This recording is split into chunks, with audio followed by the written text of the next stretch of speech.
Hey, good morning, folks. Welcome to Mornings with the Focus. As always, your host, Wilson Tarpek Jr. Just reminders you guys see up on the screen. Every morning, open discussion. So hit the comment section, share your thoughts. There's topics you guys want to get to. Just share in the comment section and we'll go from there. Respond to you guys there. And also, take your comments and see where you guys want to steer this thing. As always, what we've been doing recently is on the NBA playoffs are going on. That's where we're going to start each and every morning. So let's get going with last night's game. It was game two in the Eastern Conference Finals. Boston head coach Ime Udoka urged his team to wake up during a huddle in the first quarter.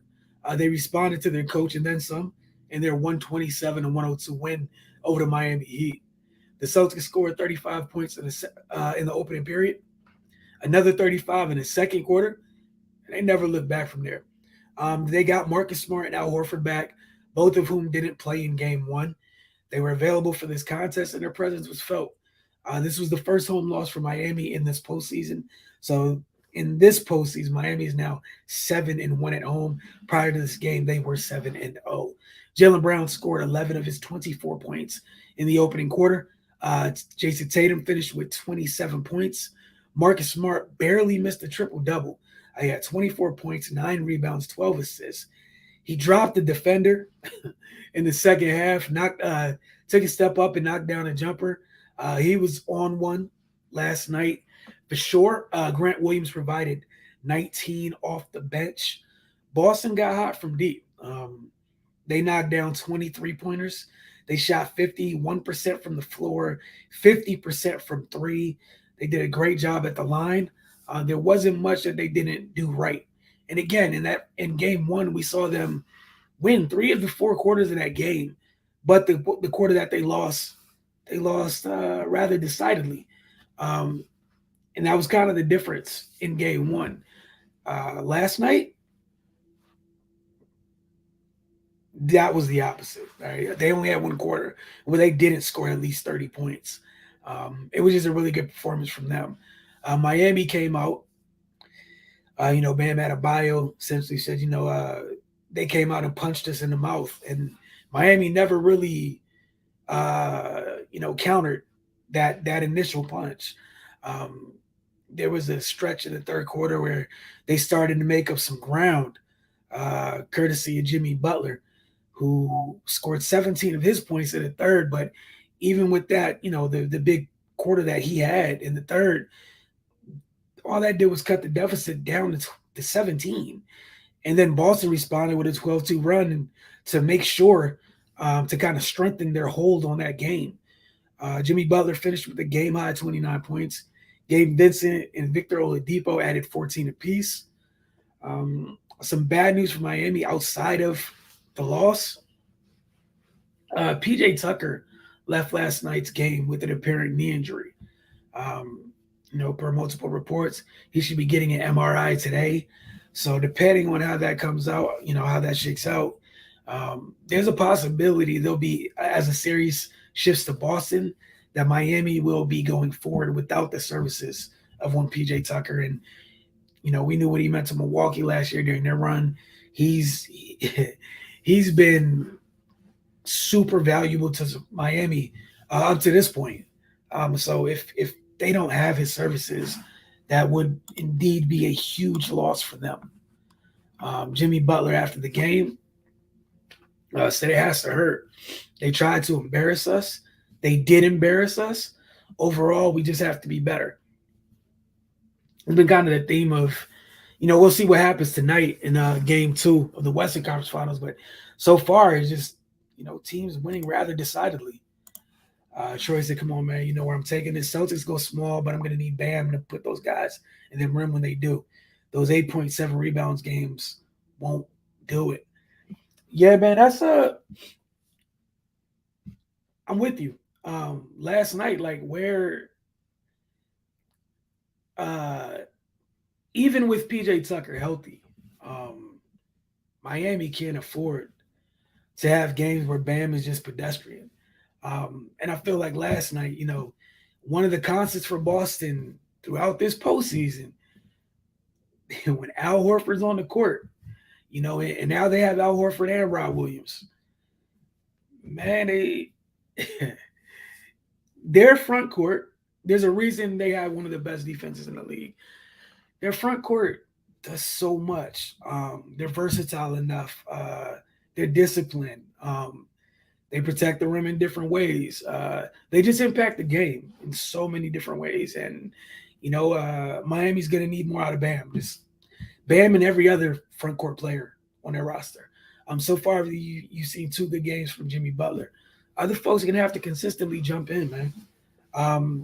Because what we saw yesterday was Boston has so many freaking weapons. And again, they're bigger on the perimeter for the most part. Again, at the end of the day, the series is 1-1, right?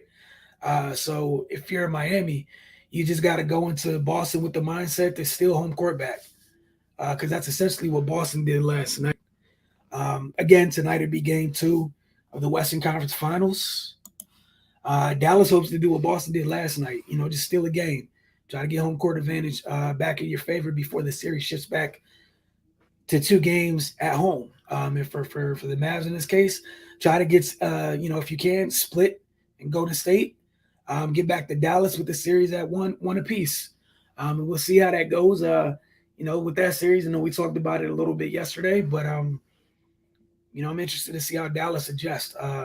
No matter how many times you see Golden State, whether it's in the regular season, what have you, it's always, it's almost, or how well you know them, how often you play them, regardless. The postseason, you might have a good hand on them or whatever. Look, man, they're unique. They're a unique problem for teams to solve. And, Dallas, look forward to see adjustments, because this is the thing. We've seen Dallas respond in prior series. So, you can't rule that out at all.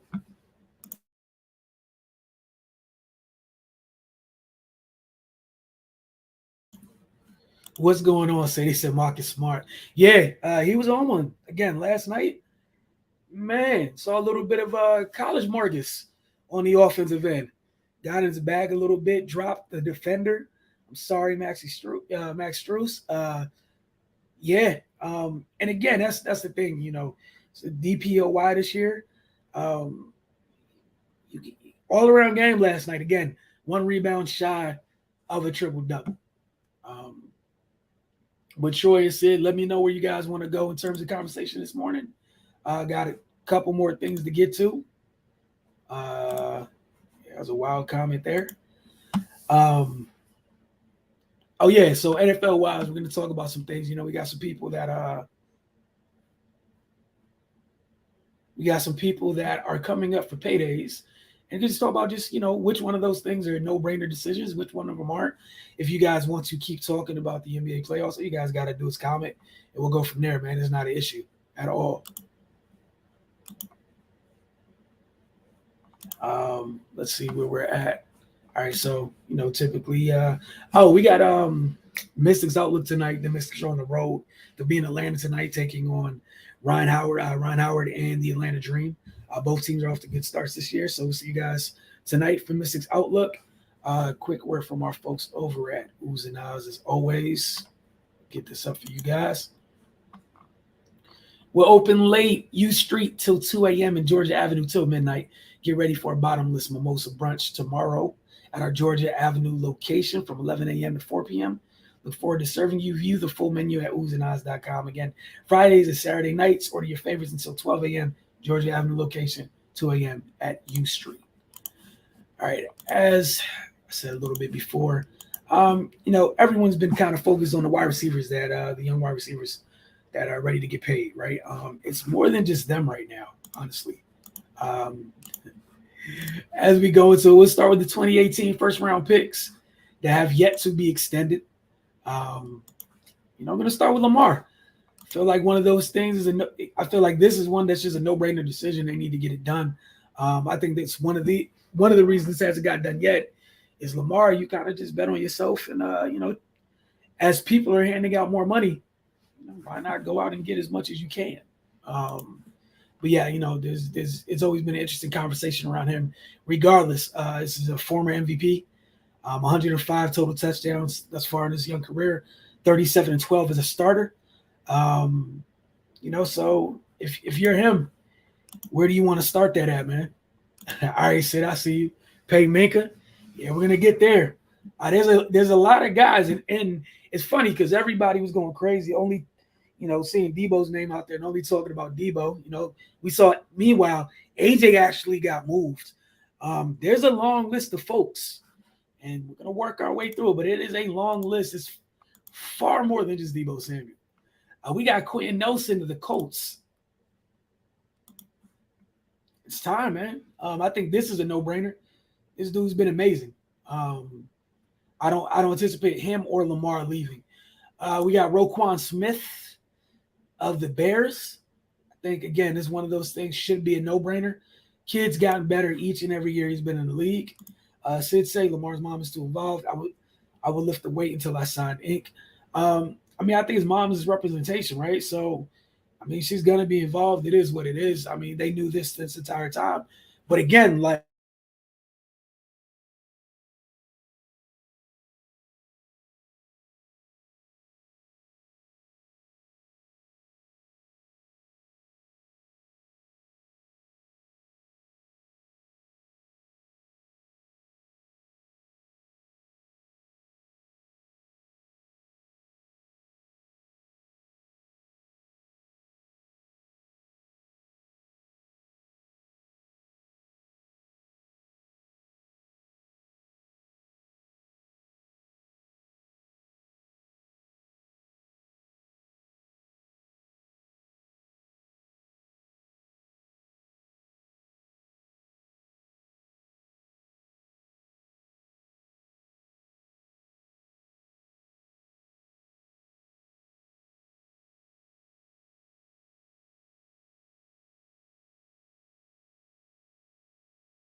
hey, sorry about that, guys. Had a power surge and yeah, knocked me here. I am back. I think where were we? Oh yeah, we are talking about Lamar. In Baltimore. Yeah, I don't think I think they'll figure that out. Um After Lamar, I know we hit Quentin Nelson and Roquan Smith. All right, Sid Minka. How much where do you think the price point is for Minka, man? We know how good he is, but where do you think the price point is? How much is too much, or is it just not a factor? You do whatever you have to do. Because Minka's not the only one. We just saw what's going on with we got another guy, a guy in Cincinnati that we'll get to in a little bit, where I don't know what they're about to do either.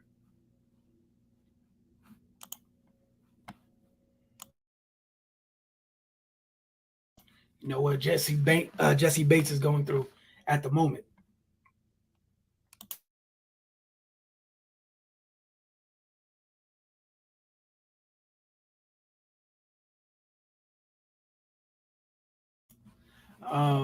Where are we? Oh yeah, so we got Minka. I know Jamal Adams. What did he get? 17 and a half a year. He's getting paid as a top 5 safety. I'm wondering just how much. At what point the Steelers with the cutoff point, or are they not worried about it? We know they're not paying quarterbacks too much money at this point, so maybe they can just afford it and they're not worried about it at all. Or do they wait and you end up franchise tagging them?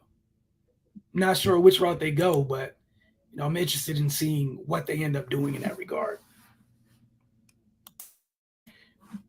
Give me one moment. We'll be right back. Still have some technical difficulties.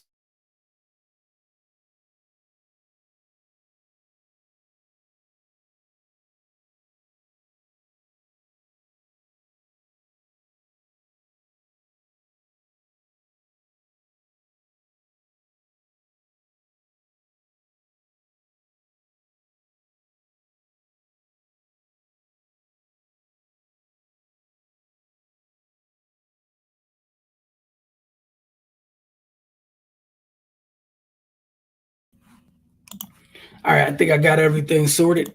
All right, so let's get back to this. Sorry about that, guys. Troy said, glad DJ Moore got some new money because that's 3 straight 1,000-yard seasons with the guy he has thrown him the ball. Is an easy man. One of the best weapons in the league that Carolina has to figure out this quarterback situation, man. Like, seriously, they have to. He deserves so much better. Seriously deserves so much better. He is so freaking talented, and the production matches, right? And Troy is kind of eerily similar to your guy in Washington, right? Him and Terry going through some things, being stupid productive. They got to find the answers under center to make it worth it for those guys and make life easier on those guys, right? And this is fun too because with Minka, it might, what we're seeing with this wide receiver group, whereas AJ, Debo, DK, and Terry figuring out what the market's going to be. Where obviously we had AJ the first domino to fall in terms of who got paid, so you got an idea where it's going to be at, right? You got Derwin coming up too, so this might be something where the Steelers and the Chargers trying to figure out, which one of these guys gets paid first. Kind of like when it was time for Kittle and was it Kittle and Kelsey to get paid, and right after George got paid, Travis got his money. So I don't know who's going to get paid first between Derwin and Minka, but I do know neither team can afford to lose those guys. Super talented guys, man. At the very least. Yeah, that's a good one, right, Sid? You said who gets paid first? Bro, I think Bates about to force his way out. So again, going back to where everybody was like, "Oh man, Debo this, Debo that," I think Bates is about to be the second person right after AJ to actually get moved. Cincinnati did draft the safety pretty high. Isn't that where Dax Hill went? Like, I think they were kind of preparing for it to a degree. We saw Tennessee, they traded AJ and then took Treylon, 12 seconds later? My bad, Troy. Bro, I'm a Titans 49ers fan. Stop it. If you let McLaurin walk for money, what are you going to do? Try to find another McLaurin in the draft? Like, the Commanders are good at drafting. Look, man, they can't afford to let that man go, but they can't afford to keep wasting his time. So if it was me, pay him first off top. Just pay him, right? Like, the thing with them is you got your guy in the third round. The other guys in this conversation went in the second round. One of the second round guys already got paid. Go pay him. Just Go pay him because you don't want it to be a situation where, and Terry, because of like we're talking about with that production, similar to DJ, man, you can go to that table like, I am the offense, I'm the passing offense. Where are we starting? My price starts a little higher than AJ. So it could be interesting. Again, if I was Washington, I would have got that done yesterday. Okay. I think we talked about this, but I think Bates is going to get moved and paid. Don't know where yet, but how this off season's going, man, you can't rule anything out. Do you think Derwin's bread will be influenced by his injury history? I don't know, Sid. I think this year is a big year for him to get through it. I think they're going to pay him no matter what. But yeah, it's the NFL, man. They're going to find a way to protect teams, find a way to protect themselves, or find a way to never have to pay players exactly what they're worth as best they can. So that's why it's going to be interesting, right? You got a super, super, super talented guy, but sometimes he's not there. However, when he is there, like his impact, his presence is felt, and sometimes it's immeasurable. So he should get paid just off those hospital balls he was catching from Heineke. Man, look, you don't have to be done. It's all good. And yeah, he does need to. All right, we got Debo, right? We'll see what happens. We know AJ got paid. Again, AJ's also a client. Shares agent with Debo of Tory Dandy. AJ got 4 years, 100 mil, 57 in guarantees. So we'll see where that goes. We shall keep an eye on that. We got DK, same thing. I expect him to stay in Seattle. It's just when they go about giving that man his money. We touched on Terry already. Again, to Jesse Bates, man, he's on a tag. He's on a tag. He's on a franchise tag right now. Got the recent USA Today report. Bates does not intend to play on the tag. What will happen if the deal wasn't reached by July 15th? Things will get interesting. I think he's going to get moved, man. I think Jesse Bates will be on a new team, before training camp or in the next couple of weeks. They're going to get that sorted out. Again, you went and drafted a young, talented safety this year. It could be far worse if you didn't. What if it was the opposite where, Bates wants out, you're in the same situation.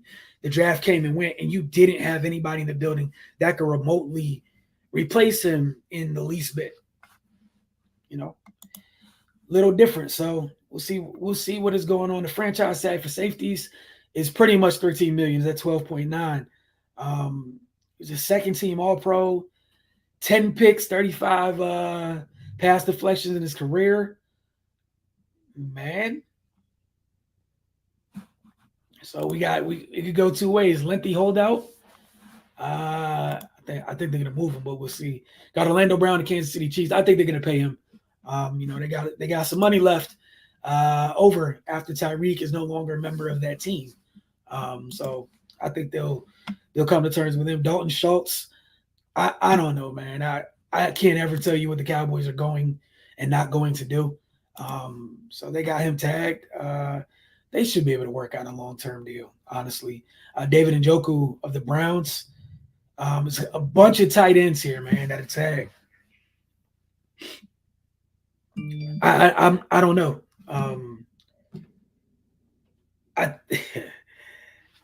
Man, I don't know. I don't know what they're gonna end up doing with that. What's going on, Kirksey? We got a good one with those conference finals. Yeah, man. They're gonna be fun, man. Last night, I know we talked about it a little bit earlier. Just saw about Boston and their big time performance last night. How PJ Tucker on around. You said Prime Iggy or Prime Butler? Oh boy, it's about Prime Iguodala or Prime Jimmy Butler. Damn, that's a good question. That's where you at, Kirksey. Man, popped up, said hello, and just decided always hitting the chaos button. I don't know on that one. Give me some time to think about that. Yeah, give me some time to think about that, honestly. Because, yeah, I probably need some time to think about that. Would Dallas bounce back? I don't know, man. Look, I like Dallas a lot, okay? I don't know if you can out small ball the team who, you know, I don't know if you can out small ball Golden State, man. It's kind of tough. And the fact that you can't rebound against them is so concerning to me. So concerning to me, man. Because like you were able to combat Phoenix on the glass, man. So I mean, I don't know, man. You said the small ball Kings. Yeah, maybe them, but they weren't here for Golden State. So I mean, I don't know, man, because like I don't know what the physics like.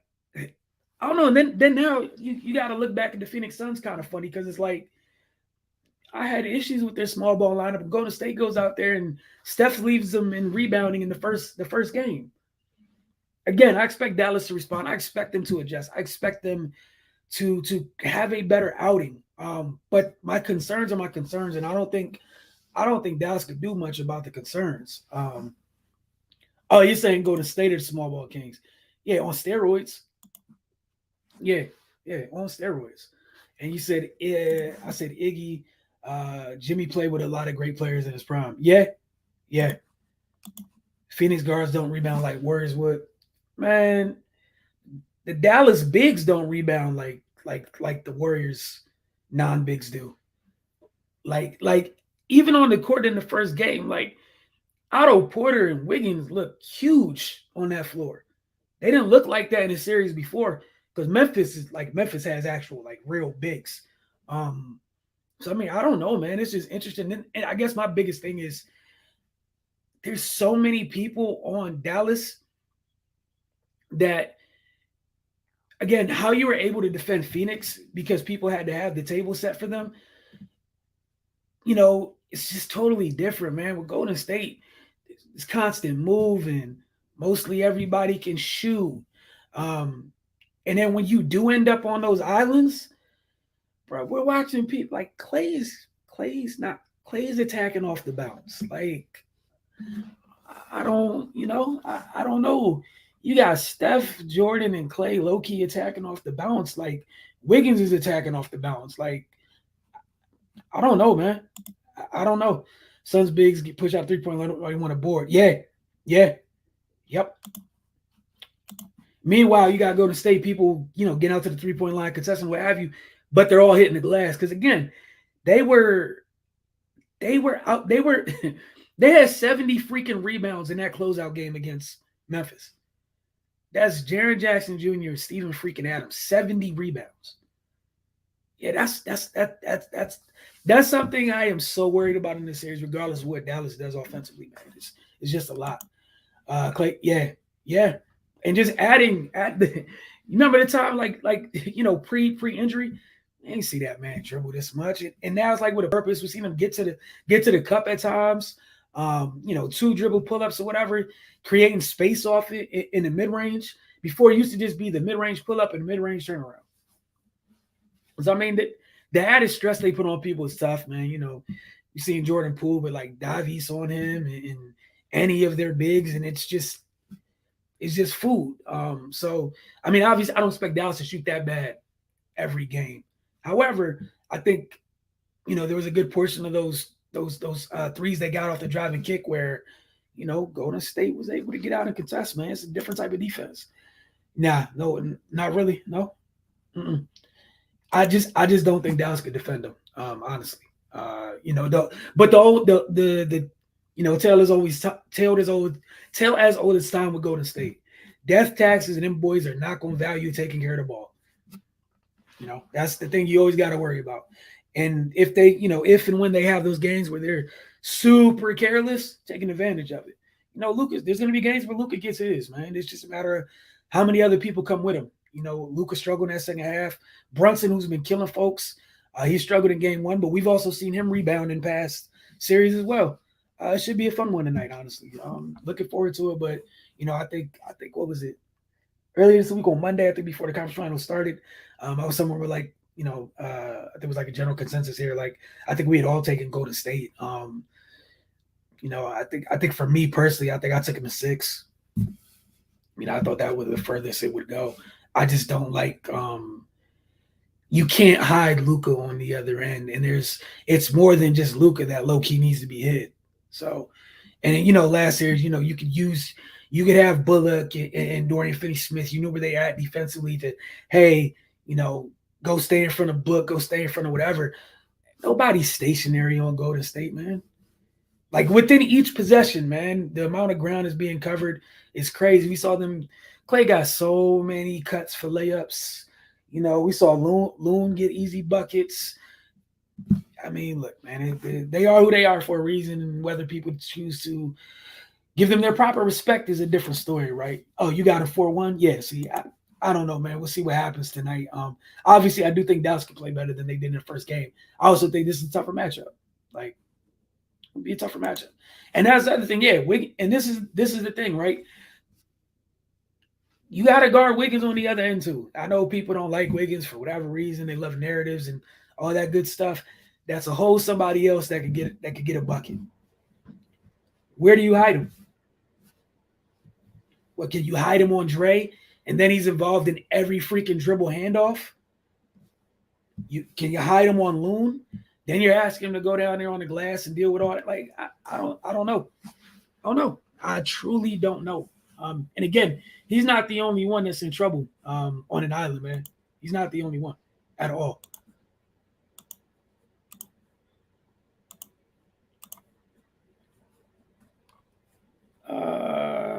Yeah, they did have a lot of turnovers. Getting back to the NFL real quick. All right, so we had David Njoku, Mike Gesicki. I think they'll also work out stuff with those guys as well. Again, easy decisions. Aaron Donald, they're working on a new deal now, man. It's going to be a lot of money, man. One of the best players in the league, not hard. Same thing with Cooper Kupp. The man will get paid. I don't think there's anything to worry about there. Okay, Kirksey. They don't like Wiggins because he's the number one pick and guess he didn't have a 27 or more. Man, it's crazy because people will find a narrative or whatever and just go with it, right? Like, dude's a career like 19 points per game scorer in the league despite everything he's been through. What are y'all mad about? Like, what are y'all honestly, truly mad about? And in this role, like, maybe he couldn't be a number one in that dysfunctional behind situation he was in. And this role is like a number 3 or 4. Dog, that's not fair. Like, that's not fair. Like, Dallas is happy when one of the other guys gets like 20 points.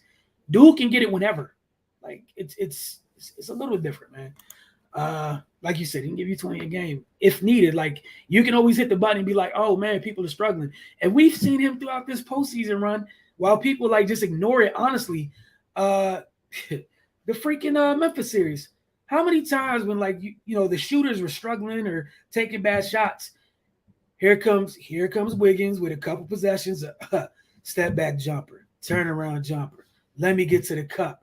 Just simple, just him just being him. And it just works out. I hope Terry gets his money. We need him. Yes, you do. You need him bad. You need him very, very, very bad. You said he's a baller, poor man's T-Mac. Man, I think he's one of those guys where if he didn't go to one of the most dysfunctional situations ever, we're probably looking at him different. Imagine if he went not to go to state, but a team that with a better foundation, more stability got him. He was averaging 20 per in a dysfunctional place. Like, imagine if he had go to state the entire time. You know what I'm saying? Like, the entire time. Again, it matters where you end up, man. And give the kid credit. He got here. Everything that's happened, he bought in, and it's working out for him. 2019 first round picks that are coming up. We got Kyler Murray. Arizona, I don't know what y'all are going to do. You say he's not going anywhere, but NFL front offices always say that. The next thing you know, people move. So I don't know what they're going to do. I don't think they can afford to lose him. But, I think you pay him, okay? The going rate for quarterbacks went up. All right? It just is what it is. You got Bosa on the Niners. They're going to pay that man. So whatever his brother got, a couple mil less or a couple mil more. It is what it is. I think that's just one of them things. They're trying to pay him like Carr, they said. Yeah, you probably going to have to come out your pocket a little bit more. I'm sorry. Yeah. I don't think you're gonna get off that easy. Don't think you get off that easy at all, Arizona. But maybe you can. I don't know if he's gonna be okay with it. I don't know. You got Devin White in Tampa Bay. Again, I think that's a foregone conclusion. That's the guy who's going to be there after Levante David. He's in your building. You can't afford to let that kid go. TJ Hawkinson, again, don't expect him to leave that building. Jeffrey Simmons, I'm interested to see what they do just because other folks on their defense, when it was time to get paid, they're no longer there. You're already paying Bud Dupree. Harold Landry's not there anymore. Miko Autry's getting some bread. We'll see. Quentin Williams with the Jets. I'm interested to see what the Jets do there. I don't think they should let him go just because, what that defense is going to, it's going to be year 2 under Saleh and that style of defense. Man, you better not let something like Quentin go. You get those meta-humans inside, you keep them, that you don't let them leave. Derrick Henry's has 2 years left on his deal. I don't know what the Titans are gonna do, man. I have no idea. You could extend him or you let him just play out his contract. It is what it is. You got Hunter Renfrow coming up for the Raiders. I think you pay him. Kid's been good. I don't think it's a difficult decision at all. Elton Jenkins for the Packers. If that dude hits free agency, he's going to have a ton of suitors. Plays multiple positions. He's damn good at all of them. I don't know, man. And most of it decides. Most of it with where that money starts is what he classifies as. Is he going to try to get paid as a tackler or a guard? Just that distinction changes how much money. Right tackle market is about $19 million. Guard money about $16.5 million. So we'll see. Where are we coming back? And then the last one, man, is what's going to happen with Baker. I have no idea. At all. I don't know, man. He's probably not going to be on the Browns too much longer. I don't know if somebody trades for him or do you do the thing where you wait till that time comes and they release him and then you go up and get him. I don't know. I just know he's not going to be on the Browns or, however long he's there, they're going to wait until they pay him, until they can trade him rather. But he's not an honest factor there, regardless of, whether Deshaun gets suspended a couple games this year or not. I don't know what they're going to do with Baker. But look, man, appreciate you. We got one more. Baker should stay to see Watson's going to play. I mean, they redid the whole QB room with Baker standing outside already. What is it? In that room, I think it's Deshaun, Brissett, and Dobbs. I don't see them asking Baker to play if Watson gets suspended. And I don't see Baker playing if they ask him to. I think it'll just be Jacoby Brissett and holding things down if Watson does get suspended by the league. So we'll just keep an eye on that. We'll see what happens. But I don't think none of it has to do with Baker. They went from having Baker as a lead guy in the QB room to a new lead guy and 2 new backups. Quick. So you go Baker over here by himself, and then the whole quarterback room is different. All right, Kirksey, you said it. I didn't. Damn, shout out to all the black QBs in that room. Yeah, the whole QB room got redone. Entire thing. QB1 to QB3. So, I don't think Baker's a factor over there. At this point, I'm interested to see who goes out and gets him. The big race between who's going to go out and sign him and or trade or acquire him or James Garoppolo. I don't know what's going to happen, man, but I'm interested in seeing it. And, for both of them, they might be waiting a while to see how their situations play out, honestly.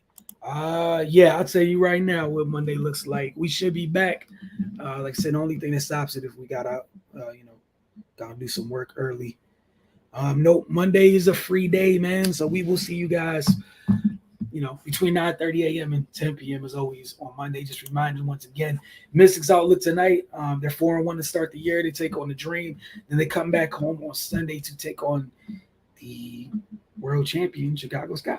So see you guys then. Be in the building for that on Sunday. Y'all have a great weekend. Enjoy the NBA playoff games tonight. Those of you watching, playoff hockey, enjoy that too. We'll get to you guys. We'll get to you guys soon. Have a good weekend.